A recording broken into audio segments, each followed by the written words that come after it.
Okay, let's talk about our education system, because although I know you're not directly involved in it, but it has a lot of influence in the kind of people that we churn out, particularly the youth.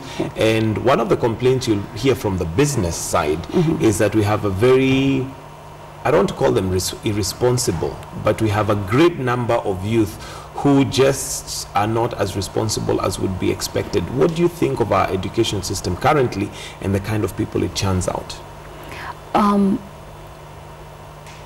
As a woman, I think, number one, we as leader, me as a leader, I should exemplify very good morals that even the young people, when they're growing up, they will see that this is the kind of a leader that we need to do.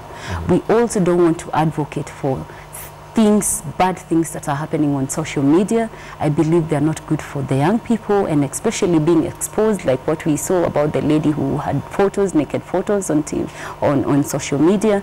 Those are things that we should actually avoid doing and try and tell Kenyans not to encourage such behaviors. Because if, for instance, that lady would somehow sit down and think exactly how much she's been exposed, then it's not very good for them. So I, as a woman, should say that we should live as an example to the rest of the community, especially being a leader.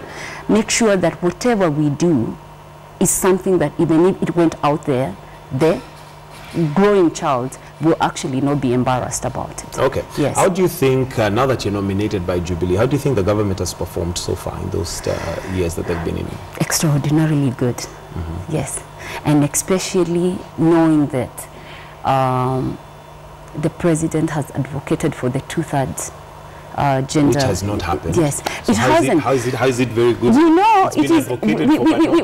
We've taken a step. You see, it has not happened only in national government, where they were given by the Attorney General a deadline until, like, by the time elections 2017, they should have come up with an idea how they're going to top it up.